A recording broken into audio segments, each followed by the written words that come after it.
जिसकी लाठी उसकी भैंस, कहावत है, सबने सुनी है। लेकिन अगर ऐसा हो कि लाठी किसी और की हो और भैंस कोई और हाँक ले जाए तो आप क्या कहेंगे? खैर, कहावतों में ज़्यादा वक्त ज़ाया करना ठीक नहीं। ये तस्वीर देखिए, टाइम मैगजीन का कवर है। इस कवर का अपना एक इतिहास है, 100 साल से भी ज़्यादा पुराना। इसलिए जब टाइम मैगजीन का कवर पेज आता है तो दुनिया बहुत ध्यान से देखती है। कई बार दुनिया की राय के मुताबिक कवर बनता है, कई बार कवर देखकर दुनिया की राय बनती है। अब इस बार के कवर पर जो तस्वीर है, इसमें आपको एक चिर परिचित चेहरा दिख रहा है, एलन मस्क का। जनाब लकड़ी की एक मेज के पीछे बैठे हैं। मेज खास है क्योंकि ये अमेरिकी राष्ट्रपति की मेज है। रेजोल्यूट डेस्क बोलते हैं इसे। व्हाइट हाउस के ओवल ऑफिस में रखी रहती है। आपने इस मेज के पीछे बहुत से अमेरिकी राष्ट्रपतियों की तस्वीरें देखी होंगी। हाल फिलहाल डोनाल्ड ट्रंप को भी देखा होगा। फिर टाइम मैगजीन ने इस पर एलन मस्क को क्यों बिठाया है? एलन मस्क 20 जनवरी 2025 से पहले इनकी अलग अलग पहचान थी। मसलन दुनिया के सबसे अमीर शख्स थे, स्पेस एक्स और ट्विटर का मालिकाना हक रखते थे, मार्स पर जाने की बातें करते थे। लेकिन 20 जनवरी को डोनाल्ड ट्रंप ने राष्ट्रपति पद की शपथ ली और इस दिन आधिकारिक तौर पर इनके नाम से बहुत कुछ जुड़ा। वर्तमान में मस्क साहब डोनाल्ड ट्रंप सरकार का एक हिस्सा हैं, एक डिपार्टमेंट के मुखिया हैं जिसका नाम है डॉज। नया नवेला डिपार्टमेंट है, लेकिन कुछ ही हफ्तों के भीतर इन्होंने कुछ ऐसे फैसले लिए हैं जिसका असर पूरी दुनिया पर पड़ रहा है। आज के शो में हम इसी पर विस्तार से बात करेंगे और ये भी बताएंगे कि आज ये बात हम क्यों कर रहे हैं। नमस्कार, मेरा नाम है उपासना और आप देख रहे हैं लल्लन टॉप का अंतर्राष्ट्रीय प्रसंगों से जुड़ा रोजाना का कार्यक्रम दुनियादारी।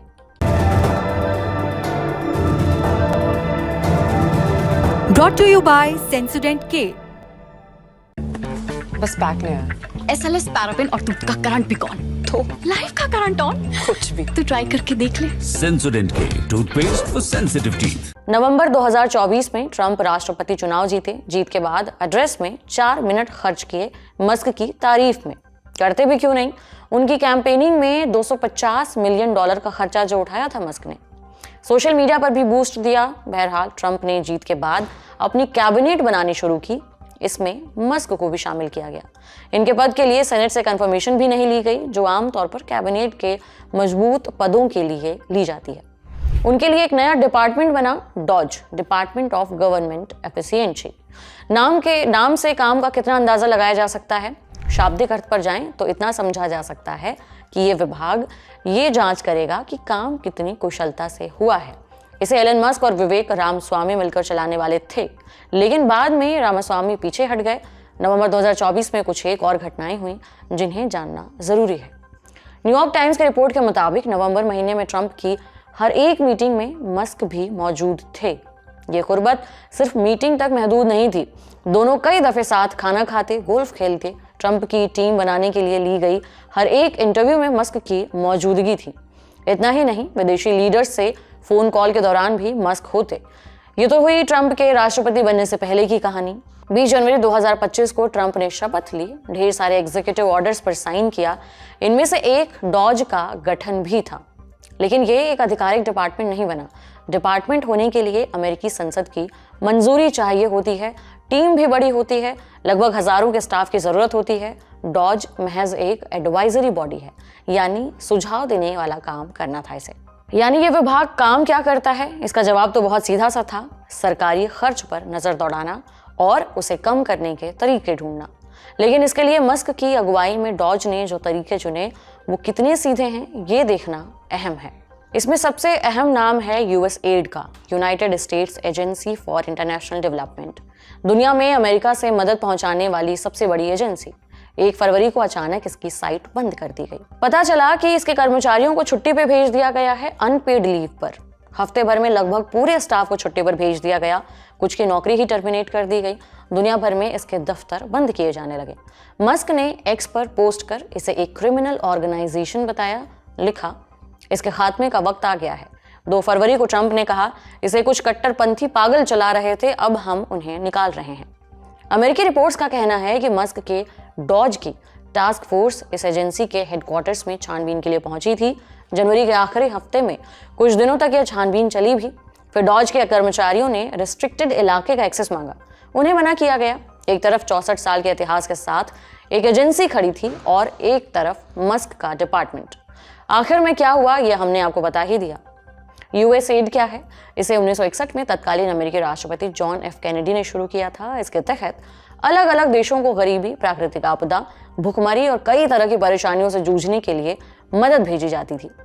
साल 2023 में इस एजेंसी ने दुनिया भर में कुल 72 बिलियन डॉलर की मदद भेजी थी, करीबन 6,30,000 करोड़ रुपए। ये तो आपने एक फैसला देखा, दूसरा देखते हैं।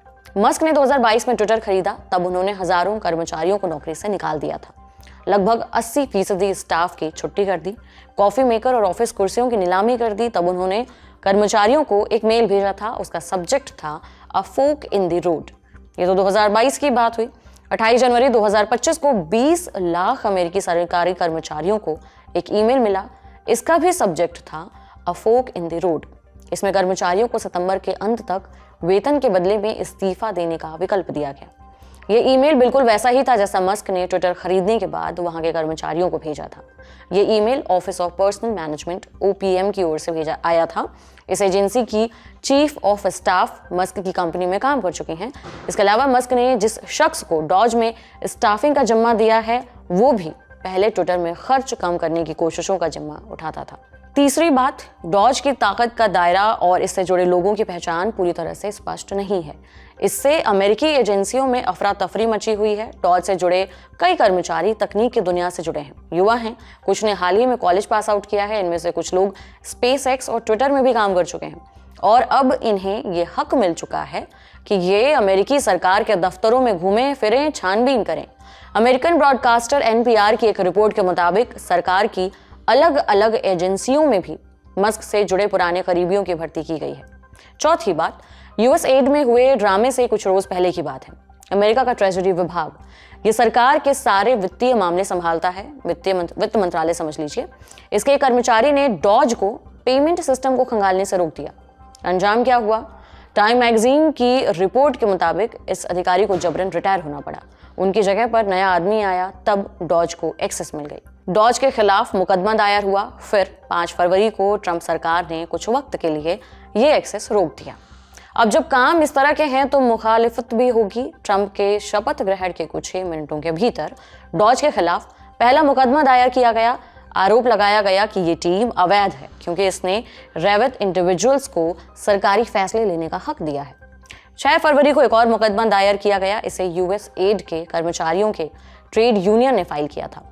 अमेरिका के ट्रेजरी डिपार्टमेंट ने भी एक मुकदमा दायर किया। अमेरिकी मीडिया के रिपोर्ट्स के मुताबिक ऐसे और भी मुकदमे आने वाले समय में सामने आने वाले हैं। एक और अहम बात है, एलन मस्क ने नवंबर 2024 में बहुत साफ दावा किया था जब उन्हें यह जिम्मा सौंपा गया था। उन्होंने कहा, मेरे काम में कुछ भी सीक्रेट नहीं होगा, पारदर्शिता बनी रहेगी। शायद इसे ऑनलाइन लाइव स्ट्रीम भी किया जाए, लेकिन अभी तक ऐसा हुआ नहीं है। काम शुरू करने के बाद उन्होंने पत्रकारों के सवालों का जवाब नहीं दिया है, सार्वजनिक बातचीत से बचते रहे हैं, सुनवाई में भी सामने नहीं आए हैं। अब जानते हैं कि ट्रंप का इस पर क्या कहना है। 7 फरवरी को ट्रंप फॉक्स न्यूज को एक इंटरव्यू दिया। बोले, हम अरबों सैकड़ों अरबों डॉलर की धोखाधड़ी का और पता लगाने जा रहे हैं। लोगों ने मुझे इसलिए चुना है। उन्होंने मस्क को शानदार बताया और कहा कि वो जल्द ही देश की सबसे बड़ी सरकारी एजेंसी रक्षा विभाग पर ध्यान लगाएंगे। यानी अब मस्क की पहुंच अमेरिकी सेना के फंडिंग से जुड़े फैसलों तक भी होगी। ये तो महज डॉज की बात हुई। एक और अहम कहानी है जिसमें एलन मस्क का हाथ बताया जा रहा है। मस्क का जन्म दक्षिण अफ्रीका में हुआ था साल 1971 में। 18 साल की उम्र में वो दक्षिण अफ्रीका छोड़कर कनाडा चले गए। बाद में अमेरिका की नागरिकता हासिल की। 7 फरवरी को डोनाल्ड ट्रंप ने एक एग्जीक्यूटिव ऑर्डर पर साइन किया है। इसके तहत दक्षिण अफ्रीका को दी जाने वाली फंडिंग रोक दी गई। आंकड़ों से पता चलता है कि अमेरिका ने 2023 में दक्षिण अफ्रीका को लगभग 440 मिलियन डॉलर की मदद की थी। लेकिन ट्रंप ने फैसला क्यों लिया? दरअसल ट्रंप ने दावा किया था कि दक्षिण अफ्रीकी सरकार समाज के कुछ तबकों के साथ बुरा बर्ताव कर रही है, उनकी जमीन जब्त कर रही है। हम दक्षिण अफ्रीका को दी जाने वाली फंडिंग रोक देंगे। हालांकि ट्रंप ने इसके लिए कोई सबूत नहीं दिया, ना ही ये बताया कि किस तबके को निशाना बनाया जा रहा है। लेकिन उनकी जमीन जब्त करने वाली बात दक्षिण अफ्रीका के एक नए कानून से जुड़ती है। क्या है ये कानून? जनवरी 2025 में सिरिल रामाफोसा एक कानून लेकर आए थे। इसके तहत रंग भेद के इतिहास से उपजे वर्तमान को सुधारने की कोशिश की जा रही थी। दक्षिण अफ्रीका की एक लंबी कॉलोनियल हिस्ट्री है। इस दौरान व्हाइट्स ने अधिकांश जमीन हथिया ली। अब व्हाइट्स के पास 85% जमीन है और इनकी जनसंख्या है कुल जनसंख्या की 8%। ब्लैक्स के पास है 4% जमीन, जबकि उनकी जनसंख्या है कुल जनसंख्या की 80%। इसे सुधारने के लिए राष्ट्रपति ने कानून लागू किया। इसके तहत सरकार जमीन जब्त कर सकती है। रॉयटर्स की रिपोर्ट के मुताबिक कुछ मामलों में उसे मालिकाना हक रखने वाले शख्स को हर्जाना देने की भी जरूरत नहीं है। हालांकि इस कानून के तहत अभी जमीन का लेन देन शुरू नहीं हुआ है। इसके अलावा अमेरिकी विदेश मंत्री ने भी अफ्रीका की आलोचना की। कहा, मैं G20 में हिस्सा नहीं लूंगा क्योंकि दक्षिण अफ्रीका बहुत बुरे काम कर रहा है। इसी साल नवंबर में G20 समिट दक्षिण अफ्रीका में होगी। एसोसिएट प्रेस की रिपोर्ट के मुताबिक एलन मस्क लंबे समय से दक्षिण अफ्रीकी सरकार के खिलाफ रहे हैं। मस्क ने रामाफोसा की सरकार पर 2023 में कुछ व्हाइट किसानों की हत्या को लेकर आरोप लगाया था। कहा था कि उन्होंने सालों तक नरसंहार होने दिया। एक्सपर्ट्स का भी कहना है कि किसी भी नरसंहार का कोई सबूत नहीं है। मस्क ने 3 फरवरी को रामाफोसा के एक्स अकाउंट पर एक पोस्ट का जवाब दिया। जवाब में एक सवाल लिखा, आपके यहाँ खुले तौर पर नस्लभेदी कानून क्यों है? हमने इन सभी मुद्दों को बेहतर समझने के लिए एक्सपर्ट से बात की। हमने अमेरिका में मौजूद वरिष्ठ पत्रकार रोहित शर्मा से बात की। उनसे पूछा, अमेरिका में एलन मस्क को लेकर क्या राय है? जनता ट्रंप और मस्क की करीबियों को किस तरह देख रही है? देखिए, इलॉन मस्क के जो सपोर्टर्स हैं वो इसको लेके काफी खुश है। उनको इलॉन मस्क से ज्यादा कंप्लेन नहीं है, क्योंकि वो इलॉन मस्क को as a disruptor in chief देखते हैं। उनका ऐसा मानना है कि इलॉन मस्क और डोनाल्ड ट्रंप मिल के अमेरिकन गवर्नमेंट को ठीक कर रहे हैं और उनके पास मागा बेस का सपोर्ट जरूर है। इलॉन मस्क का बताया जा रहा है कि व्हाइट हाउस में एक छोटा सा ऑफिस भी है। तो यहाँ पे जो रिपब्लिकन्स हैं, मागा सपोर्टर्स हैं, वो पूरी तरह से इलॉन मस्क को समर्थन दे रहे हैं। फिर वो डोमेस्टिक पॉलिसी हो या फॉरेन पॉलिसी हो, जैसे हमने USAID को देखा और अब CFPB को भी डिसमेंटल करने की बात करें, तो इसमें मागा के जो सपोर्टर्स हैं उनका काफी उनका ऐसा मानना है कि दिस इज परफेक्टली फाइन। लेकिन जो बाकी लोग हैं, जो अगर हम कहें जो सपोर्टर्स नहीं हैं डोनाल्ड ट्रंप के, या जो डेमोक्रेट्स, हमने देखा था काफी डेमोक्रेटिक सेनेटर्स थे जिन्होंने एक प्रोटेस्ट किया था USAID ऑफिस के सामने। ऐसे भी काफी लोग हैं जो इस रिलेशनशिप पे और इलॉन मस्क के रोल पे एक सवालिया निशान लगा रहे हैं। हमने इस मामले को और विस्तार से समझने के लिए जवाहरलाल नेहरू यूनिवर्सिटी में प्रोफेसर अमिताभ सिंह से संपर्क किया। उनसे पूछा, ट्रंप सरकार की बाकी नीतियों पर एलन मस्क का कितना रोल है? डोनाल्ड ट्रंप उन्हें इतनी ताकत क्यों दे रहे हैं? इसके पीछे क्या वजह हो सकती है? इलॉन मस्क और ट्रंप दोनों व्यवसायी हैं और इलॉन मस्क की सफलता को लेकर ट्रंप बहुत उनको एक तरह से आइडियलाइज करते हैं, उनको अपना मूर्त मानते हैं। उसको भी अगर देखा जाए तो ट्रंप का जो उन्होंने समर्थन किया या जो उनको सहयोग किया इस चुनाव में, ट्रंप के इलेक्शन में, उसको लेकर भी वो बहुत आभारी हैं। और इलॉन मस्क ने कुछ प्रपोजल्स दिए हैं जो कहा जाए पुराने जितने भी एडमिनिस्ट्रेशन थी प्रेसिडेंट्स की, उनसे अलग है। तो उनको लग रहा है कि एक परिवर्तन आएगा और जो हमेशा एक व्यवसायी की तरह या एक डील मेकर की तरह इलॉन मस्क और ट्रंप दोनों हैं, तो उनको लगता है कहां से उनको मुनाफा हो सकता है। अब ये दूसरी बात है कि सरकार का मुनाफा और व्यवसाय का मुनाफा दो दूसरी बात होती है। और हमने ये भी देखा है कि इलॉन मस्क को उन्होंने यूक्रेन के साथ, प्रेसिडेंट के साथ जो उनकी कॉन्वर्सेशन हो रही थी, उनमें भी उनको शरीक किया। और चाहे अनचाहे हर चीज में कहीं ना कहीं इलॉन मस्क का नाम आ ही जा रहा है। अब तक हालांकि गजा वाले जो रिवियरा बनाने की जो बात है उस पर तो नहीं आया है, लेकिन उसमें भी देर सवेर आएगा ही। और ट्रंप और मस्क दोनों एक तरह से हम कहें मूडी टाइप के इंसान हैं, और जो बोल दिया, जो कह दिया, उसके पीछे जो भी बात रही हो, लेकिन उसको वो प्रूव करने की कोशिश करते हैं। और ये दोनों जो मूडी लोग की दोस्ती होती है, हम सब जानते हैं कि ज्यादा दिन तक नहीं चलती है। तो आने वाले दिनों में ये देखना बड़ा रोचक होगा कि इनकी दोस्ती कितने दिन चलती है। और पिछले टर्म में हमने देखा है कि जो ट्रंप के कितने जो दोस्त थे, या यूं कहें जो उनके कॉलिग्स थे, जो काफी क्लोज थे, उनसे उनकी अनबन हुई। तो इलॉन मस्क के साथ भी ये देखना बड़ा आगे आने वाले समय में बड़ा महत्वपूर्ण होगा और बहुत इंटरेस्टिंग होगा दर्शकों के लिए कि वो इनकी दोस्ती कितनी दूर तक आगे जाती है, या जाती भी है कि नहीं, इनका भी मनमुटाव होता है। अगर हम पीछे मुड़कर देखें तो ट्रंप सरकार में जगह बनाने के पीछे एलन मस्क के क्या हित हो सकते हैं? देखिए, वजह साफ है। जो बाइडेन और उनके एडमिनिस्ट्रेशन ने इलॉन मस्क को उस तरह का समर्थन नहीं दिया जो एक्सपेक्ट कर रहे थे। एक ईवी समिट हुई थी जो बाइडेन के व्हाइट हाउस पर, जिसमें उन्होंने इलॉन मस्क को नहीं बुलाया था और माना ऐसा जाता है कि उनके इनपुट्स नहीं लिए गए थे ईवी पॉलिसी बनाने को लेके। तो इससे काफी नाराज थे इलॉन मस्क। उनको लगा कि दुनिया की सबसे बड़ी और अमेरिका की सबसे बड़ी इलेक्ट्रिक व्हीकल कंपनी टेस्ला, अगर उसको नहीं बुलावा दिया जाता है इस तरह के समिट में, तो वो एक थोड़ा सा वेंजेंस लेने के लिए उन्होंने ट्रम्प का समर्थन शुरू किया इलॉन मस्क ने। और अब इसके पीछे हित जो है वो I think it is anybody's guess, लेकिन ये जरूर है कि कहीं ना कहीं स्पेसएक्स, टेस्ला, बोरिंग कंपनी और स्टारलिंक को लेके इसके फायदे डोनाल्ड ट्रम्प जो है शायद उनका एडमिनिस्ट्रेशन दे पाएगा इलॉन मस्क को। जाते जाते एक और बात जानते जाइए, जो कुछ भी हो रहा है ऐसा नहीं है कि इसकी किसी को खबर नहीं थी। ट्रम्प के चुनाव कैंपेन के दौरान उनके पिछली सरकार के कर्मचारियों ने एक डॉक्यूमेंट निकाला, नाम रखा प्रोजेक्ट 2025। हमने विस्तार से आपको दुनियादारी में इसके बारे में बता रखा है, लिंक डिस्क्रिप्शन में मिलेगा। बहरहाल प्रोजेक्ट 2025 में एक खाका तैयार किया गया था जिसके तहत ट्रम्प अपनी अगली सरकार में चल सकते हैं। इसे लेकर बहुत बवाल हुआ। ट्रम्प ने तो उस वक्त इसे नकार दिया, लेकिन टाइम मैगजीन ने एक रिपोर्ट छापी है। इसके मुताबिक ट्रम्प के 2/3 फैसले इससे मिलते जुलते हैं। बड़ी खबर यहीं तक, अब सुर्खियां।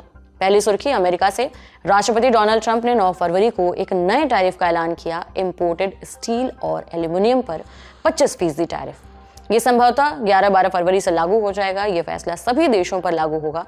ट्रम्प का कहना है कि वो सामने वाले देशों से टैरिफ का मिलान भी करेंगे, उसी हिसाब से उस पर टैरिफ लगाएंगे। ट्रम्प के इस फैसले के बाद यूरोप और चीन ने भी बदले की कार्रवाई की धमकी दी है। ट्रम्प के इस फैसले का सबसे ज्यादा असर कनाडा, ब्राजील, मेक्सिको, दक्षिण कोरिया और वियतनाम जैसे देशों पर हो सकता है।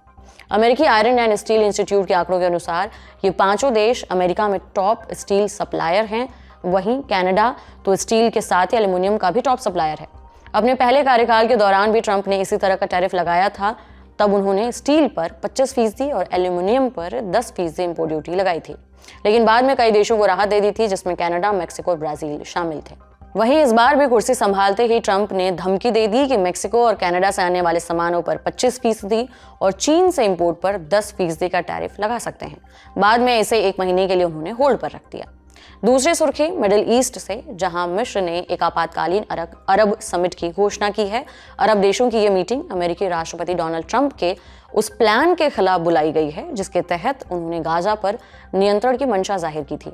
उनके इस प्लान का सऊदी अरब, मिस्र, जॉर्डन समेत कई देशों ने भारी विरोध किया, जिसके बाद 27 फरवरी को मिस्र की राजधानी काहिरा में ये मीटिंग बुलाई गई है।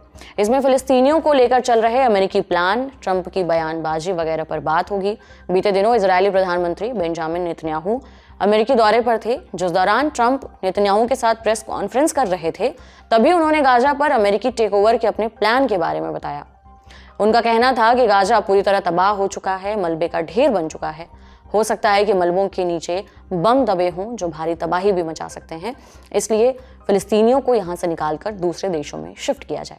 इसके बाद अमेरिका यहां डेवलपमेंट का काम शुरू करेगा। इस दौरान उन्होंने समुद्र तट के किनारे बसे गाजा को मिडिल ईस्ट का रिवेरा बनाने की भी बात कही। रिवेरा एक इटालियन शब्द है जिसका अर्थ होता है समुद्र तट का एक ऐसा इलाका जहां लोग छुट्टियां बिताने जाते हैं। ट्रम्प गाजा को ऐसे ही एक लग्जरियस डेस्टिनेशन के रूप में डेवलप करना चाहते हैं।